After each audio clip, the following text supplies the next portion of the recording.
The views and opinions expressed in this program are those of the participants and do not reflect the views of the streaming platforms, public access channels, the KittyRose LyfeStyle, or the program underwriters.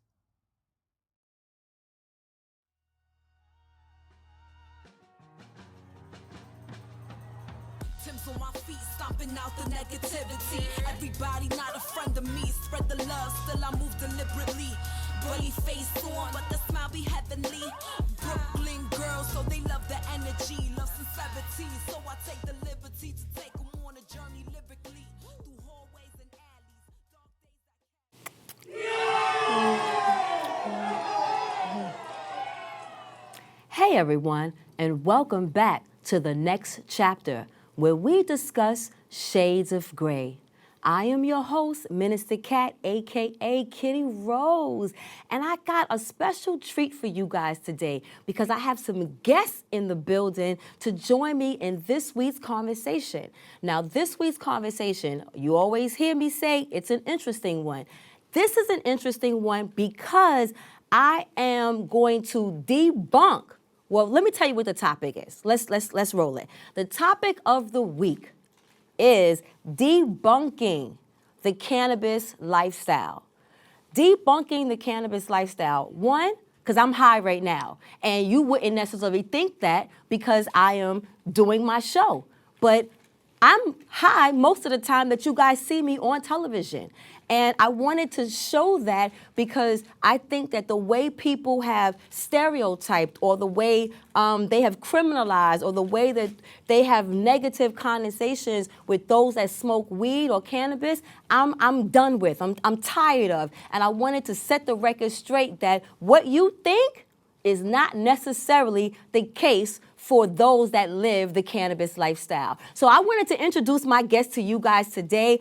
Let's give him a round of applause. I have Tarik Buds in the house. Everyone knows him, Harlem's own puzzle marketing. Tarik Buds himself is in the building back with me. And we have Nick Ponsky.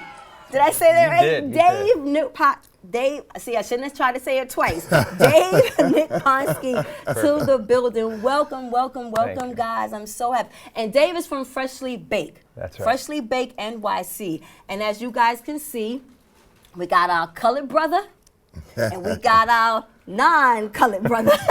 But we have two brothers that are heavily invested in the cannabis lifestyle because not only does one a smoker, you eat, but you guys are also professionally in the cannabis business. And I know that, again, it's not always the face that we think, and sometimes when we think about the face, when it comes to money, we only see this face. But I have known you now for a number of years, and the last few years, I guess like the last 5 or 6 years, you've been like all over the world. Traveling, educating people, like literally, like I don't know your life and your background, but I love the fact that a man of color, a married man of color, and I say married man because that means he ain't out there tricking. Now he's coming home and taking wifey on these trips, but you have literally been all over the world. It looks like in this lifestyle has been able to provide that for you guys. Absolutely. So like how. I know it's benefited me because it keeps me balanced. I'm not a connoisseur of weed. I'm not an expert. I don't have any medical reasons why I smoke. I like to smoke. It keeps me balanced. It keeps me where I'm not snapping at people. You know what I'm saying? It allows me to multitask. Mm-hmm. So for me, it's been a benefit where I'm able to still work, where it doesn't make me sleepy. It actually motivates me and gets me active. How has being in a cannabis lifestyle benefited you, affected you, profited you? Like, how has that been for you, and how long have you been in the cannabis lifestyle? Well, I've been in the lifestyle for about 20 years, but since 2015, I've been to 6 continents and about 17 countries for cannabis. In the last 6 years? No, since 2016. Oh, right. Oh, excuse me. Since 2015. Since 2015. I did the math wrong. Yeah, right. since 2015. That's about 8 And years. before about you 8 years. continue, don't lose your thought. You sitting between two colored folks. You better jump in where you can get Oh, in. I will. Okay, cool. Go ahead, Tarik. So yeah, I've been to I've been around the world. Amen. Largely for conventions, trade shows, festivals, and we would largely target cannabis hotspots where we knew cannabis was special and where they had larger things going on. So going to places like Chile or Uruguay was really interesting for me to see that they cared about it like that, but they had our brand on CNN in Chile. So at the time, I was the face of Peacemaker, right? Okay. So we go to Chile, and I'd never been to Chile before, but people knew who I was when I got to Chile. They were like, oh, that's Mr. Peacemaker. And because, you know, we were doing well in Chile and we were getting promoted on large stations like CNN. So, you know, it's definitely benefited me financially. It was incredible. But understanding globally what cannabis is really became like a focus for me. So I still do certain recreational things here, but for the most part, I really care about introducing the global lifestyle of it to Americans and then simultaneously helping people in other places understand what's taking place here. I mean, America is the #1 place for cannabis. Whether you understand it or not, it really is. And we have the best weed on the planet. I don't care where you go, you're not gonna find bud this good. And you're not a flower smoker. I'm You are not, an edible. nowadays, Okay. Yeah, not nowadays. So how has it? Oh, so not nowadays. So at one point you did do the flower. Yeah. In my younger days, teenage and late teenage and early 20s, up to mid 20s, I used to smoke quite often. And it wasn't until my daughter was born, while it was still illegal here in the state, that I decided I would shift into what at the time was the more socially acceptable recreational drug of alcohol. Parenthetically, my experience with that is that it is far more destructive to people's lives than cannabis is. Absolutely. And so I'm so glad that the prohibition against that has changed. In terms of how it has affected me in terms of my profession and opportunities, I'm relatively recent in the cannabis profession. I'm the founder of Freshly Baked New York. It is a New York licensed recreational legal dispensary, and we were just licensed earlier this year. So it's Congratulations. Thank you. Congratulations. Thank you. But cannabis has helped me by association in the past. My career up to this point has been in software engineering, and I actually got into this career almost in a happenstance way in a cannabis-related fashion. I had flown to Fort Lauderdale at the age of 18 to interview for a technical support position at a company back in the peer-to-peer file sharing days. When I flew down there, I was picked up from the Fort Lauderdale airport by the chief operating officer of the company, and we hit it off like that. It was as if we had known each other for years. Did y'all share a split? Before we had exited the parking lot over the airport, he asked me how I felt about drug use, and I said I'm okay with it. So he pulled out a joint he had rolled and sparked it up, and we shared it. And coming from farm country in upstate New York, I was blown away by the quality of the weed that this guy had at the time. It was better than just about anything I'd had. Got me quite high, and somehow I managed to keep my wits about me and carry on a real conversation with him. And we continued to hit it off on the drive from Fort Lauderdale to Miami. Again, this was the guy that was ultimately going to interview me and determine whether I was going to get a job there. So we hit it off just fine. The interview went fine later on, and I got the offer, and eventually leveraged that into my first software engineering position, which then led, in a domino fashion. On a peace pipe. Yeah, exactly. So was the transition then doing software engineering in the cannabis industry? No, actually, no. Surprisingly, not. I've done all kinds of software and all kinds of domains. I started out in file sharing, like Napster, LimeWire, Bearstar kind of thing. I've done stints at larger companies, Google, Twitter, prior to Musk's takeover. I've had a role as a chief technology officer for a tech startup in Manhattan. I've been a software architect for the world's largest hedge fund, Bridgewater Associates in Connecticut. And most recently, I was a principal software engineer at Robinhood Markets, the investing company. So just like before this took on a life of its own and you were full-time in marketing and working helping businesses market their or leverage their footprint, and you in software engineer, when and how did the transition to 90% of your business now being cannabis? Because I know you still do other Well, that's why things, I asked right? him, because usually when I speak on panels or I talk to groups, and people always ask me, how do I get in the industry?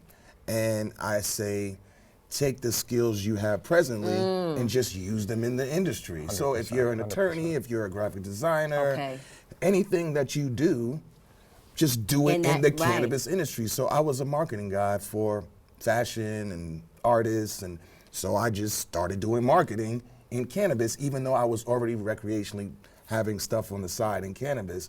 Professionally, to make it legal, I became a marketing guy in the industry, and that's how I got into the legal side of the business. Okay. The majority of the people I see in the industry now that are successful actually have entered that way. They bring their existing skills Just and makes realize sense. they can focus it on a particular niche.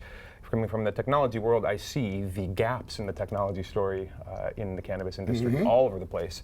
If I weren't focused entirely on trying to spin up our dispensary, I might be taking a whack at that now. But there's time for that in the future, for sure. So I remember my husband stopped smoking one day when my son came into the room. You did say was. I did. Okay. So my son, I think he was 2 at the time, and he came into the room and he said, I see gray. And whatever that meant was enough for my husband to stop smoking at that time. I, however, wasn't a smoker yet, and then began to pick up the habit because I wasn't eating, my sexual drive was low, thought that maybe I might have a thyroid issue, and then coming to find out that it was a stress-related issue that I was going to, and then I had a nutritionist recommend me starting to smoke cannabis, and then it became a habit from that, which now has become an addiction. My question to you, though, was you mentioned that you stopped smoking the flower when your daughter was born, but you didn't stop using cannabis. Yeah, not entirely. Even when I mostly quit smoking, I would still smoke periodically, typically 2 to 4 times a year. Often when I would go to California, That's because I not. would travel a lot. That's wow. That's not periodic. That's Right. never. It's very intentional. I'm on this.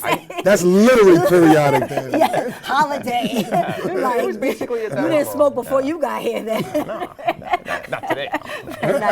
So the edibles is not a constant. It's not a regular thing then. Oh no, I do use edibles relatively regularly. What's regular? Every other day or every third day. Okay, so then what made you move to the transition of edibles from the flower? Because then it means you still intake.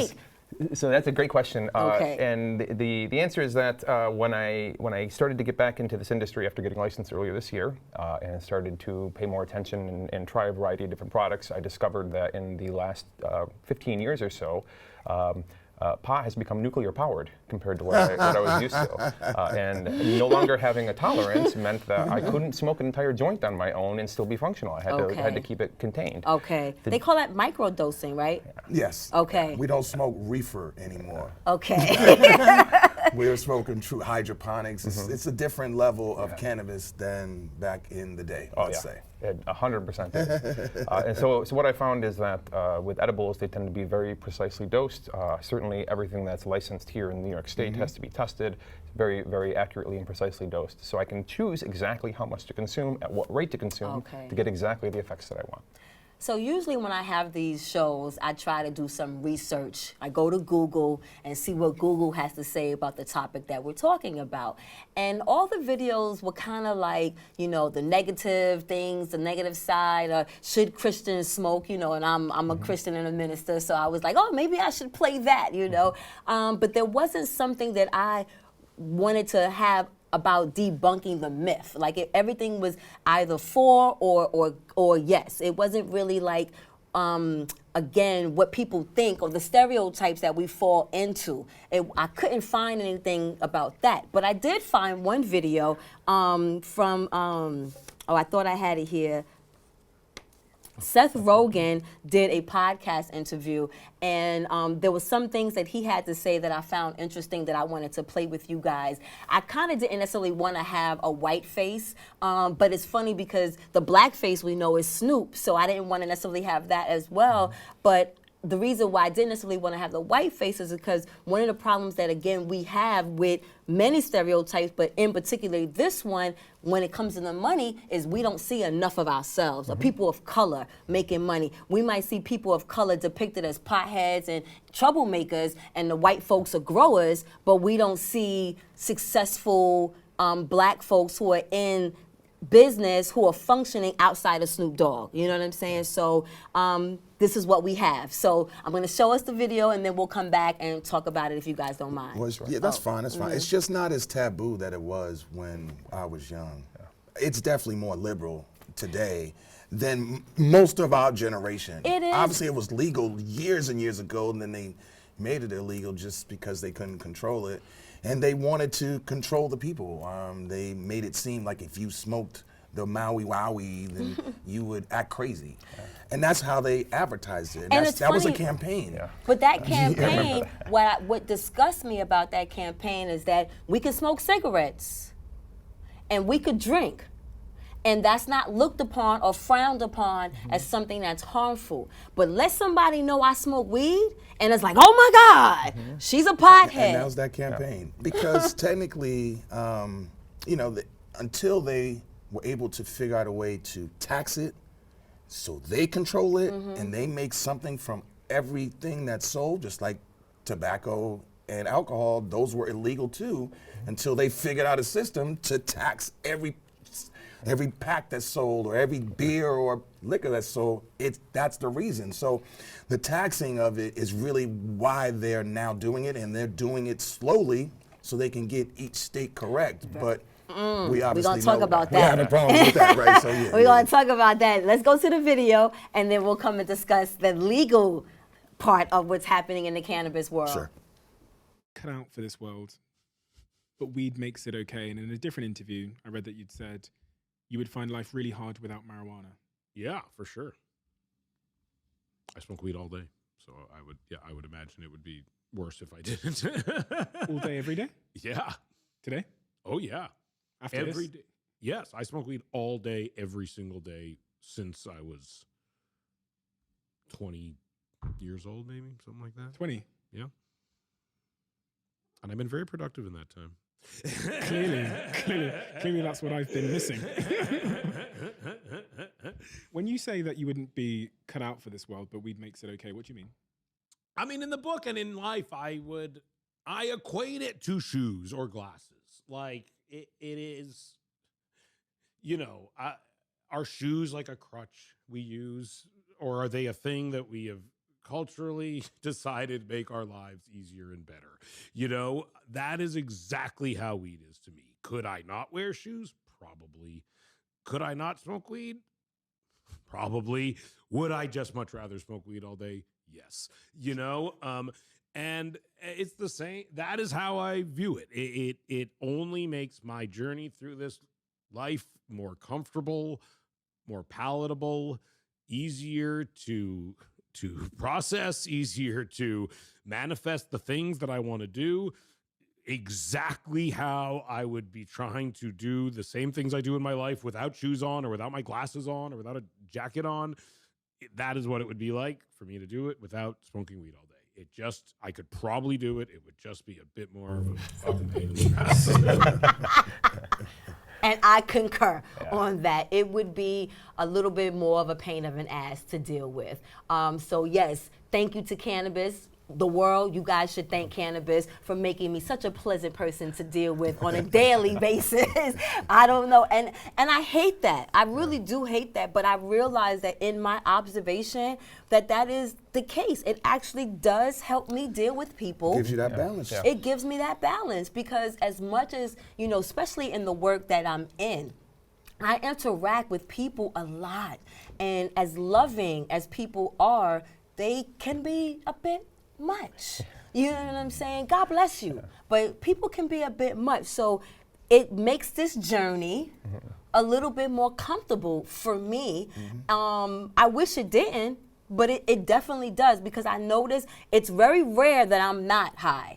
But I notice in between getting that fix or getting that high, I could snap on the person. Yeah, irritable. Even though I think that also is something that I could be lies that I'm telling myself. Because while I was in Africa, I didn't smoke at all.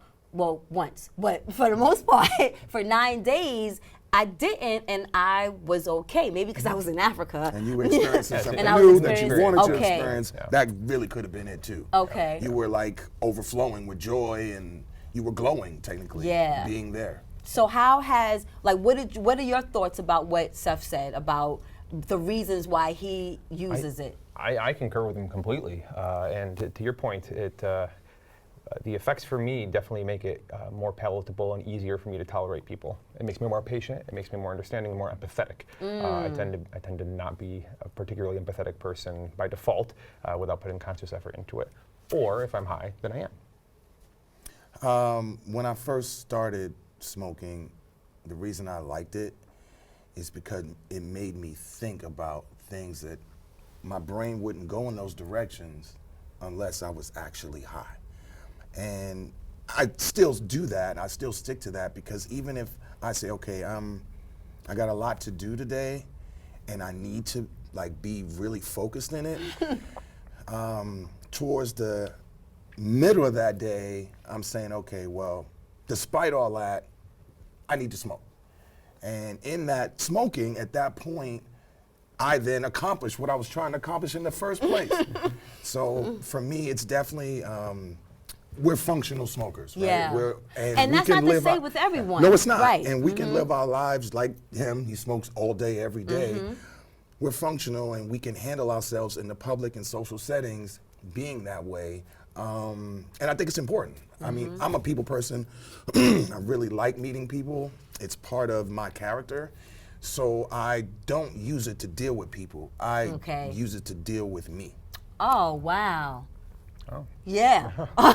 Okay. Well, checkmate. Checkmate. Okay, now we're going to get in the part of the show that I am not familiar with. And to be honest with you, I really don't care, because I'm sure it affects me.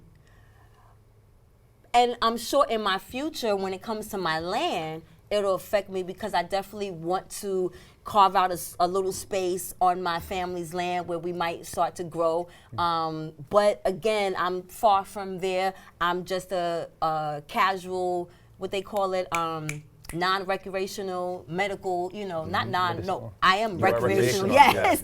Non-medical. Non-medical. There you go. But the legal part, social and economical equity. And how business, or how our businesses and the cannabis program in general can contribute to business or the economical structure here in New York, since that's where we live, but in general, I guess, the United States. But let's, I guess, concentrate, because our main audience is here in New York. Well, personally, I'm a marketing guy, right? So today, I got a chance to meet your marketing consultant. And to me, that's where my role would be with an organization, unless I just started my own and went to get my own license. Now, people have been telling me to get my own license for a long time, and there's a process that I'm going through. I'm just not stuck on it. Personally, I'm using what I really like to do in the industry. So I've already said travel is my thing, and so I've created a cannabis travel company to take people to these hot spots. So last year I took a group to Spain, to Barcelona for Cannabis, which is the largest festival in Europe for cannabis. Next year I'm taking a group to Jamaica. There's some weed farms and some other things that I have that are in my purview that I feel like I can give a great experience. But when I go to these places, I know a lot of people. So sometimes, like when I took them to Spain, they were like, how do all these people in Europe actually know who you are? And because I come here every year. I go to these festivals out here all the time, and I worked with them. So I helped them get their products to America while I help products like this get to Europe and, say, Australia and Dominican Republic or Colombia. So technically, I think my role, and based on my expertise, is really just bolstering organizations until I get a license of my own. Okay. Before you answer, let's take a break.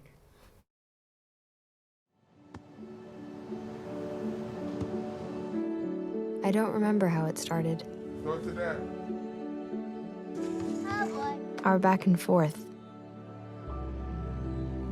It always came back.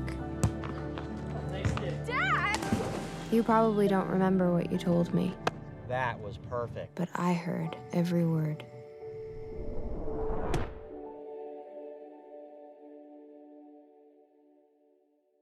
You know, a lot of people say when you're going somewhere, you don't want to look back.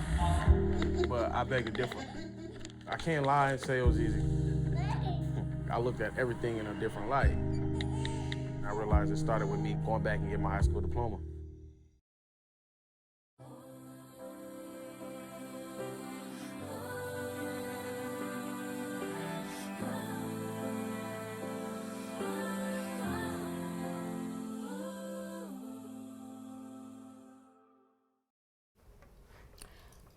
So what has been some of the challenges that cannabis businesses face today, and what needs to change to make the situation better?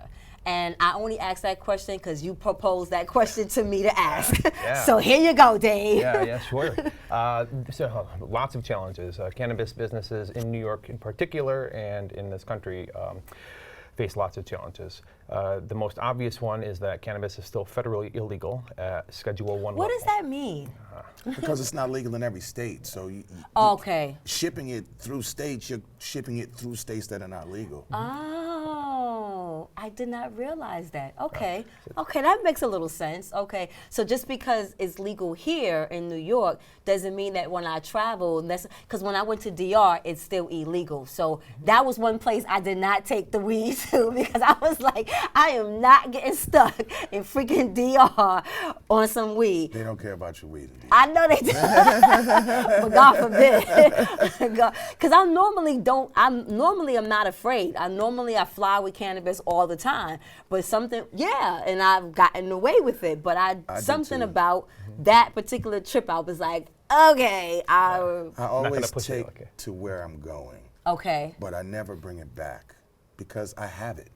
There's no need to bring it here right. when I have it. Okay. But I'm taking it there because one, I know ours is better, and two, I gotta know when I land, I can smell. Hello. As soon as you get off. So I don't have to wait for anybody. I don't have to make calls. I know that as soon as I land, we're good.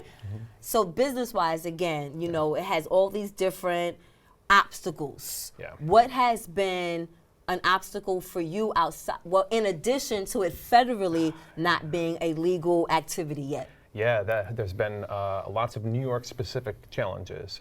The program was created with the bedrock idea of social and economic equity as being the idea behind how New York was going to craft. Explain that. Sure, Because and to roll me, out its program. that sounds right, but I don't know if our audience understands exactly what that means. Equity mean that it was supposed to be a business that was equal for all of us to get into? Not quite, no. The opportunity should be available for everyone, but the enforcement of the prohibition against cannabis was not equally distributed throughout the state. Some areas and some segments of the population were prosecuted much more aggressively than others. I'm a white guy. My demographic was prosecuted much less heavily than yours was. Some areas, geographic areas of the state, for example, the Bronx, was prosecuted extremely heavily. So does that mean that stigma-wise, it's harder for us to get the businesses because it's still not designed for us to operate the business in a sense because we have our records? Because a lot of us also have records, criminal records, due to cannabis use. So is that legal aspect getting in the way or no? No, actually, in fact, that was in part of the eligibility requirement for the first set of licenses. Oh, in that New you York had to State. have a record? You had to have You had a to have a cannabis-related record for conviction. cannabis. You had a conviction for cannabis. That is what made you a social equity applicant. For the initial set of licenses. Okay. Yeah. So then, But that's changed a lot. And that's kind of where the disappointment is in where the Office of Cannabis Management, or how the Office of Cannabis Management has been handling New York.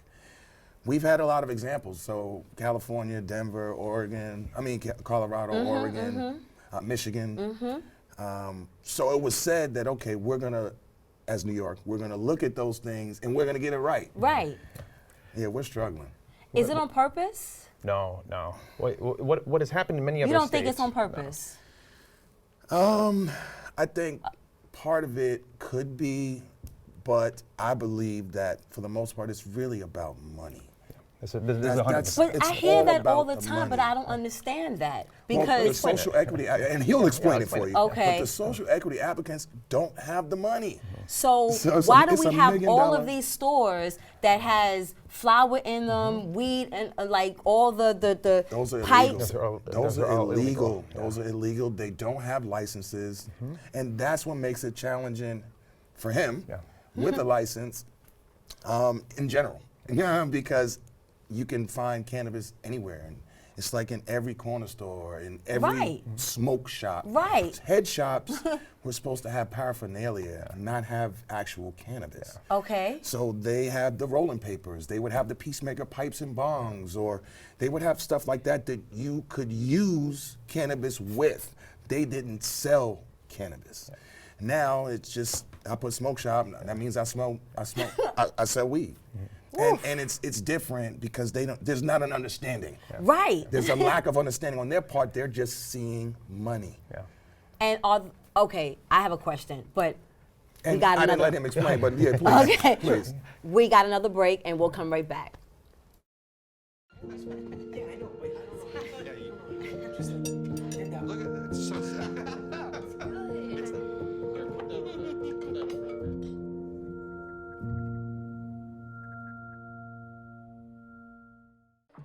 How do you know when you've made the right decision? It's the feeling you get in your gut. The one that tells you what's right or wrong. It's the one that says, sure, I can have a drink. Or the feeling that says, okay, I've been drinking. Now what? It's the voice inside you that says, I'm buzzed. Better leave the car when it's time to go. Plan ahead. Catch a sober ride. Buzz driving is drunk driving. If I could be you, and you could be me for just 1 hour. Walk a mile in my shoes. Walk a mile in my shoes. Ooh, okay, David. Here you go. I'm ready for you. All right, cool. So let's explain what I meant by the social and Because economic we have all these equity. stores, Yeah. and you thinking that now they're adding to their business by having this element that they now can sell in the store, but you're telling me they're No, not legal. that's not legal at all. What you're seeing there is you're seeing the effects of capitalism in an enforcement vacuum.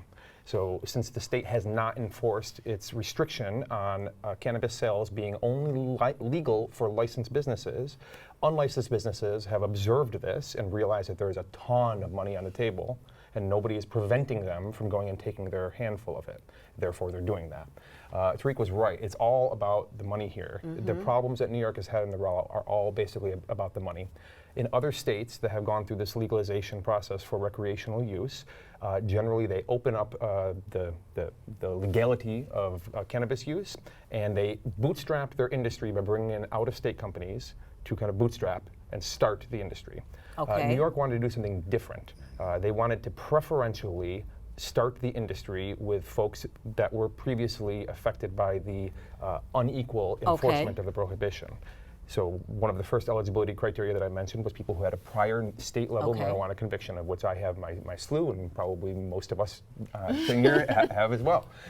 There are other groups that are also intended to be preferentially licensed for legal activities.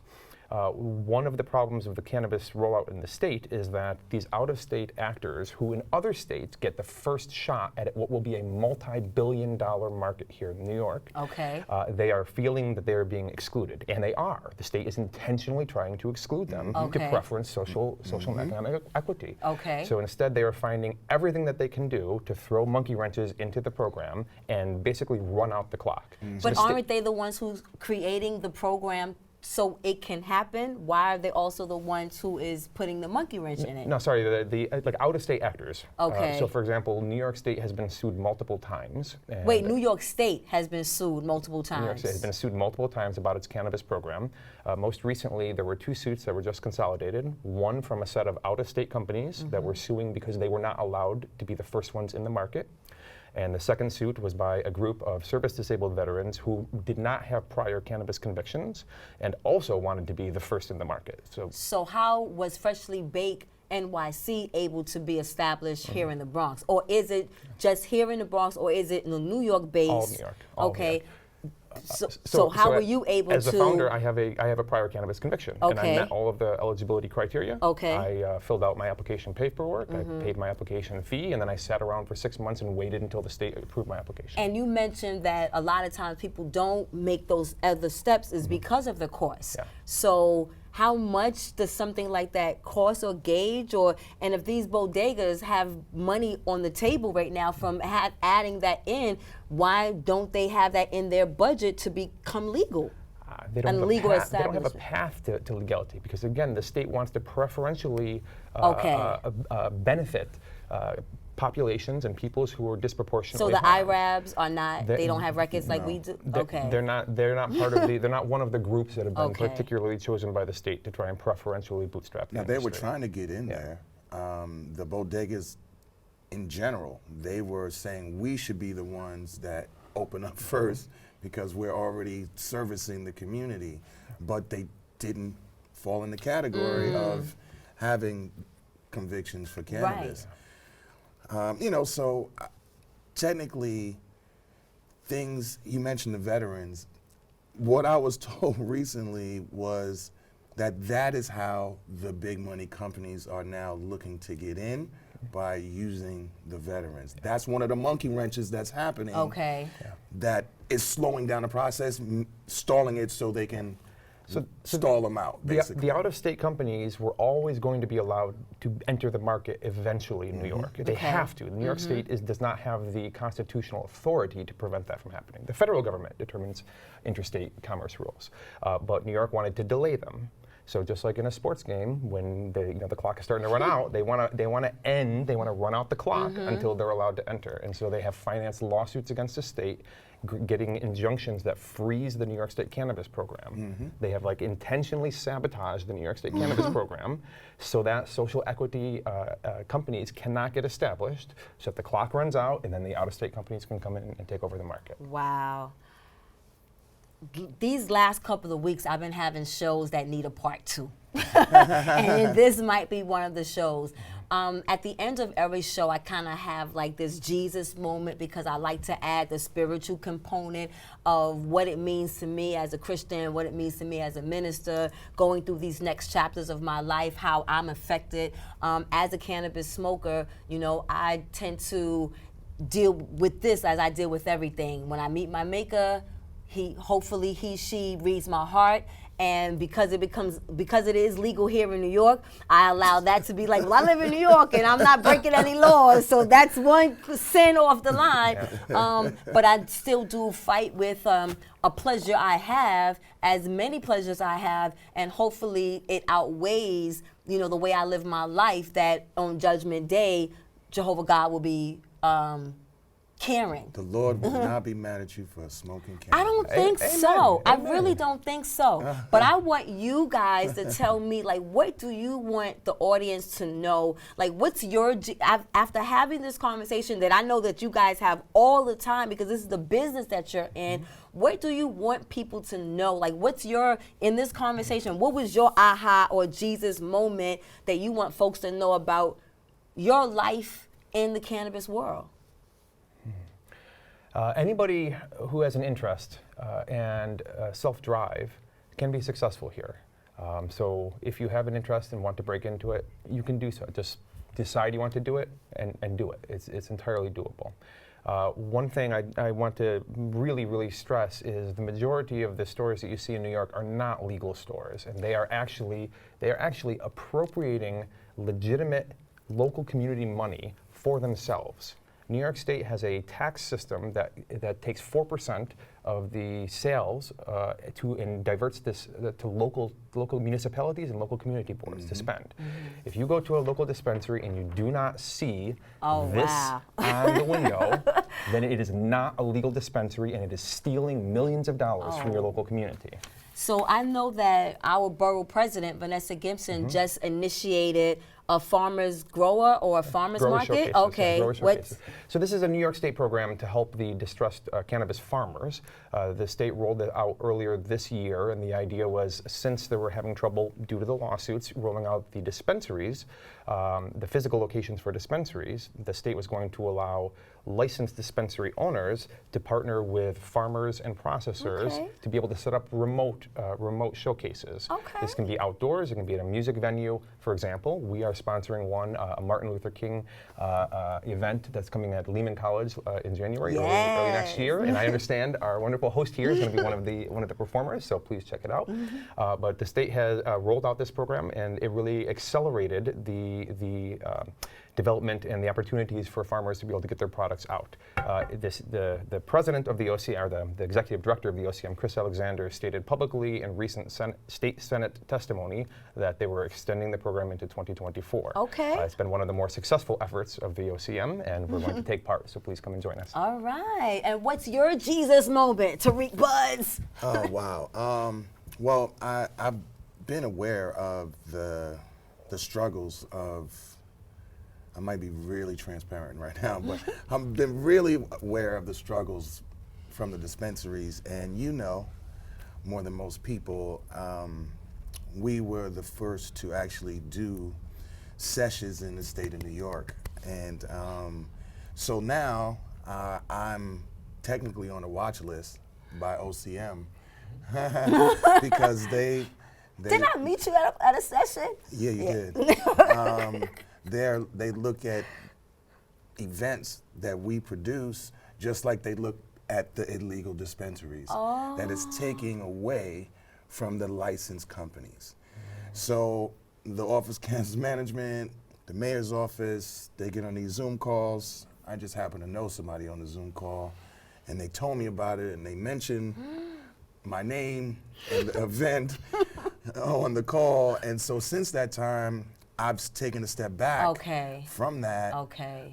And the goal was to bring it back, but the cannabis that we do sell there, it will be with a licensed brand like Freshly Baked. So Freshly Baked can be there doing it legally while we produce our event like we normally do. So check him out. I know all the socials will be coming up because one of my favorite people, Phoenix Fire, was like, I'm going to a party, and I was at a cannabis party, and I was like, why do I need to go to a party to smoke? Like, I miss Phoenix. I miss Phoenix. And I was like, I smoke regardless. I don't need to sit up in a room with a bunch of people smoking. But it was one of the best evenings, and I met this brother, and we've become brother and sister ever since that meeting. So things happen and grow from the casual encounters that happen also in this lifestyle. If you guys go back to that Seth Rogen video, he had mentioned that some of the best ideas and relationships that he had or developed was over smoking a spliff, like your job that you got in the car as like almost breaking the ice. It brings strangers together. Yeah. It's a peace, that's why it's called the peace pipe. You know, it's so simple. Funny because the crazy thing is, we will smoke with each other, not knowing each other. It's one of the safest and dangerous practices out there because you don't even question. You just get past the blunt and you're like, okay. You know what I'm saying? You don't know who it came from. It's in the cipher. Before we go to our last break, and I don't know if you guys can even say this in a minute, but because we as smokers are so open and so easily swayed to smoke with each other and to smoke with strangers, do you have a fear right now of fentanyl being laced in your cannabis? Yes. Okay. How does I only really get the cannabis that I smoke from certain places. I don't smoke with anybody. Like everybody anymore. I don't do that anymore. Usually if you're around me everybody has their own spliff. And I'll provide you the bud if you don't have bud, but we all have our own spliff. Okay. We call it smoking like a grown man. Yeah. You're not passing it all around. And that's changed since the fentanyl. Yeah, absolutely, Yeah. absolutely, because I mean that it's killing you, and it's nothing but cannabis. Yeah, I don't know if it's if that has changed specifically with the advent of fentanyl, but it definitely has changed in the last several years. For example, when I go to music concerts, I typically see people will have their own flower that they'll smoke or their own joints.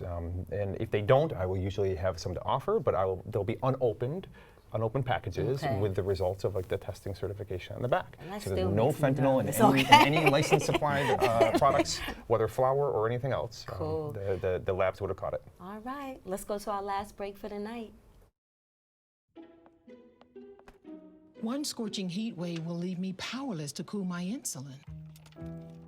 When the storm rolls in, my time to find a pet-friendly evacuation center will have run out. I'm relying on luck, but who knows if it'll be on my side. When it comes to disasters and emergencies, it's not a matter of if, but when. Take control. 1. Assess your needs. 2. Make a plan.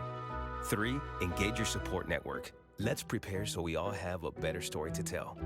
When I was in foster care, I never knew when I would have to move. So I always had my suitcase ready to go. Then one day, I was adopted. My new parents opened their hearts and home to me. My parents cook my favorite breakfast for me every morning. My parents take me on trips I never thought I would go on. They gave me a home and an even better reason to use that suitcase. My parents aren't perfect, but they're perfect for me. Did you guys like that? I did. I definitely think we need a part 2 because we could talk about the social, the comfortable, the casual use, but also that economical component. I really want you guys to understand because there's value in this business, whether it's as a grower, whether it's as an educator. I want you guys to know all these different opportunities that are presented in this lifestyle. But Did You Know is coming up, and this week's Did You Know is not gonna be me. Did you know this week, I'm gonna now ask the questions over to our guests and see if they can give us 2 myths each about cannabis use or the cannabis lifestyle. So did you know? First, cannabis has medicinal use, despite the fact that the federal government currently says it does not. It does. It helps a wide variety of medical conditions, including PTSD for veterans, for example, and in general, it helps people with a variety of mental health issues. Myth number 1. Number 2, I would say, is there's a widespread and prevalent belief that indoor artificial light-grown cannabis is always intrinsically better than outdoor-grown cannabis, and that's not the case. Historically, this was the case often when people were trying to hide their outdoor grows from the DEA helicopters, so they'd stuff them underneath canopy where it didn't get much sunlight, and so it wouldn't grow very well. But in licensed outdoor grows that aren't trying to hide from the federal government, they can grow every bit as good, high-quality stuff as indoor grows. So nip that. So the first myth is it is healthy for you, or it can help with some illnesses. It can be healthy. And then 2, it doesn't matter if you grow it in light or dark. You can grow high-quality stuff both indoor and outdoor. Got you. Yeah. Okay. Did you know, since I'm really a global cannabis guy. Yes. You probably didn't know that Amsterdam is not the #1 place for cannabis in Europe. Spain is the #1 place, and Barcelona is definitely the leader. If you go to Amsterdam, in Amsterdam, they'll tell you, no, you got to go to Barcelona to get the real good stuff. Okay. And Barcelona is importing bud from California. Oh. They grow it there too. Because I thought California was the grower. They grow there too, but they import a lot from California. So Amsterdam isn't the #1 spot. No. And that definitely is a myth. And they created the social club. They took the dispensary of America and the coffee shop in Amsterdam, and they put it together where you had social clubs. So in Spain, I have you have to have a membership card. I have some in my wallet. Okay. Yeah, so you have to have a membership card to go in. You pay a certain amount. They have a cubby hole, and they don't really want you to smoke in the street. Smoking is only allowed indoors in Barcelona. Oh, wow. So they tell you when you go outside, be careful, or you can leave it here. So I've been to a couple places in Spain, and then we would go to Vienna or go to Copenhagen and then come back to Spain, and I forgot that I had something there, and I'd give them my card, and they'd be like, oh, you have something in the back. Right. So Spain is definitely, Barcelona specifically. Barcelona's definitely number one. Okay, so that's myth number that's one myth is number one. Amsterdam is not the originator. They're the originator, but they're not the best. They're not the best. Okay. They're not number one for it at all. Spain is. Spain. Ooh, child. Okay. Did you know that while cannabis is allowed for you to smoke and most organizations don't drug test you, some still do. Okay. So a lot of people feel that, because they put something out that you could, most organizations are not gonna mess with you, but there are plenty that still actually drug test you. I mean, you could work in the medical field like a nurse or something like that, where they're still going to ask you to give a piss test. But if I give a piss test in New York and weed is legal, does that still affect my job? Yes, that's what I'm saying. Oh. And that's So not every being organization. legal, That's not every organization, I but can still. there are quite a few Okay. out there Oh, wow. where they still actually drug test you. Oh, sorry for that. In New York, Sorry for that. We're doing the right work to change that, changing the stigma about what it means to be a cannabis user. Exactly. That The is how functionality we of- will change, Right, that's how we okay. will change this fact. Because what I realize is now some of the stereotypes, they're not wrong. You know what I'm saying? Like I have people in my life that know that when they smoke, they knocking out. It's gonna knock them out. They can't function. They're not gonna be able to do anything useful. But then I also have others that know that this is what is real. So I think knowing. It also depends on what you're smoking. We've had this conversation Yes, before. we have. Because most people don't really get it. Like, and I'm gonna technically repeat it. This is like 6 years ago we had this conversation on camera. That really you have to know. So when I first started smoking weed, my mother found out, and she used to smoke weed. Okay. So she was like, so how does it make you feel? I said, it makes me hype. Okay. And that's really because I was smoking sativa.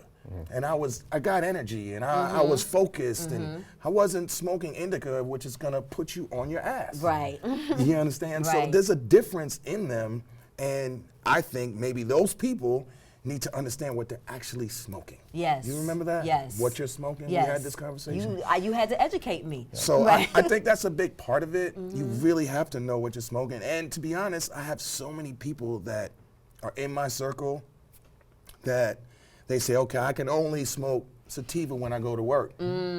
Because if I smoke indica, I'm not gonna be functionable at Right. work, and then I'm gonna wanna go to sleep, and I'm not gonna be productive. Right. There's a whole science behind the effects that you will feel, and there's, we don't have time to get into all now, but if you go to a licensed dispensary, the bud tenders should be educated on this and be able to walk you through it. So if you, for any of the audience here, if you are wondering about what you should get in order to have what kind of effect you want, talk to your bud tender about this. They'll be able to walk you through it.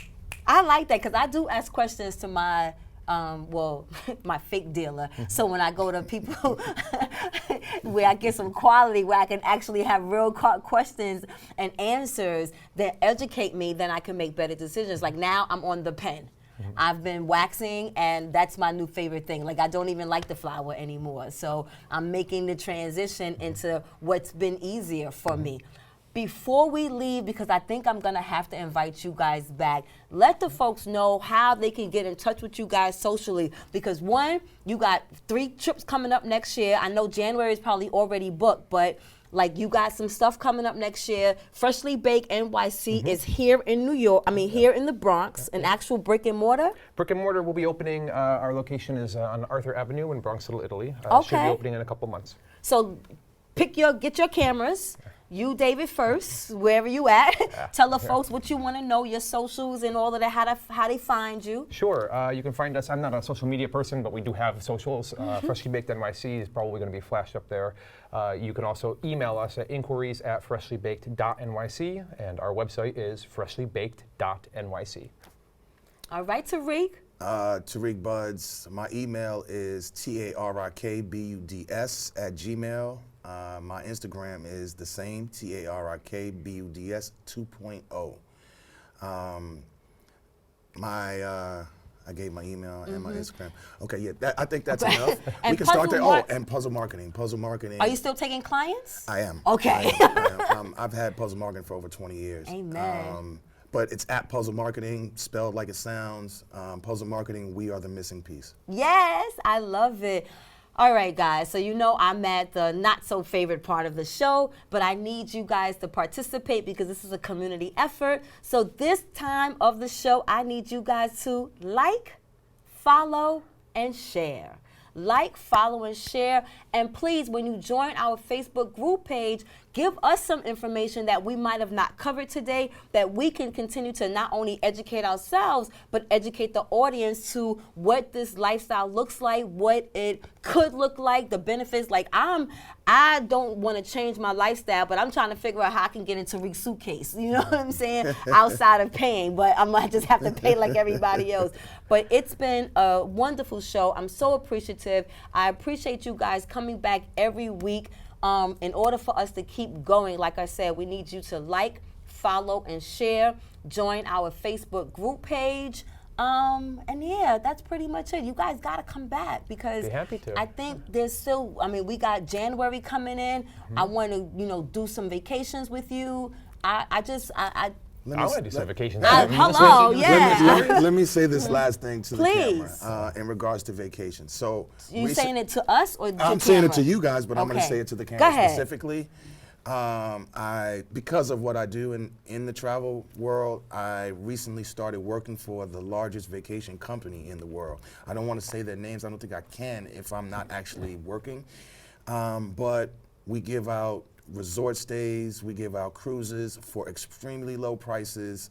We give out a 7-night resort stay anywhere in the world for $50 or a 7-day cruise anywhere in the Caribbean and America for the same $50. So we offer extreme discounts. Please email me and reach out to me. Right, because we're not allowed to plug and say any prices on anything. So you got his email, you got his online, all that social. Please contact you because, again, before we leave, why I really had you on this show and what I want you to really stress to people, we need more representation. Dave is beautiful. I think you're awesome. Thank you. But how many colored folks do you see in the room when you travel in this lifestyle? Globally, not that many. That's sort of why I stick out. Some people call me the most popular American in the cannabis European scene because I go there all the time. But it's not a whole lot. Right, and It's that should change. That's something that we intend And that's to the change. goal. That's Yeah. the goal. That's why I try to take people with me. And it's so funny because I know some young growers, black, in Vegas, and in California. And not only here in New York, like I remember Ray used to get his smoke from Rashid, you know what I'm saying? So there's so many of us, Ball Out, you know what I'm saying? Ball Out, there's so many of us that are doing things here in New York. I think that we need to let we need to let people see that it's not a white dominated world, that we are actually making a difference and making a living in this lifestyle as well. Salute to Rashid and Ball Out. Yes! All right, guys, on that My note. girl Saki. Yes! Salute to y'all. Salute to y'all. To everyone.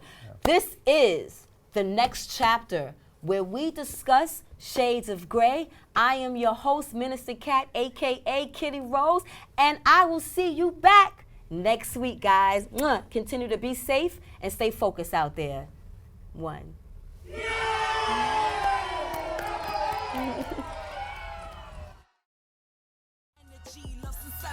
So I take the liberty to take them on a journey lyrically through hallways and alleys, dark days I carry, sharp pains and bellies. All days be heavy when you're programmed to survive.